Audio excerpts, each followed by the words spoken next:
வாசல் தாண்டி நடந்த நொடி விழிகள் சொல்லும் ஆயிரம் கதை. கனவோடு புறப்பட்டோம், கண்ணீரோடு விடை பெற்றோம்.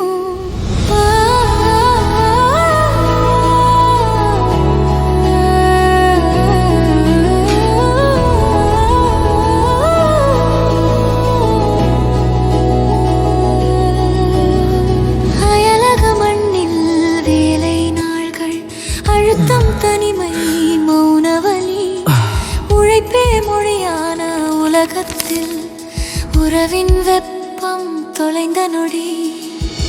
ஒரு அழைப்பு, ஒரு குரல், நீ தனியாக இல்லை என்ற உறுதி.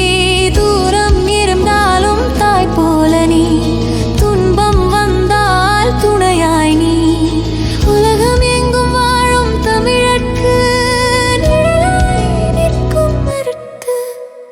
கண்ணீருடன் கலந்த புன்னகை. வீடியோ கால் மறுபடியும் மண் வாசனை நினைவில் வந்து இதயம்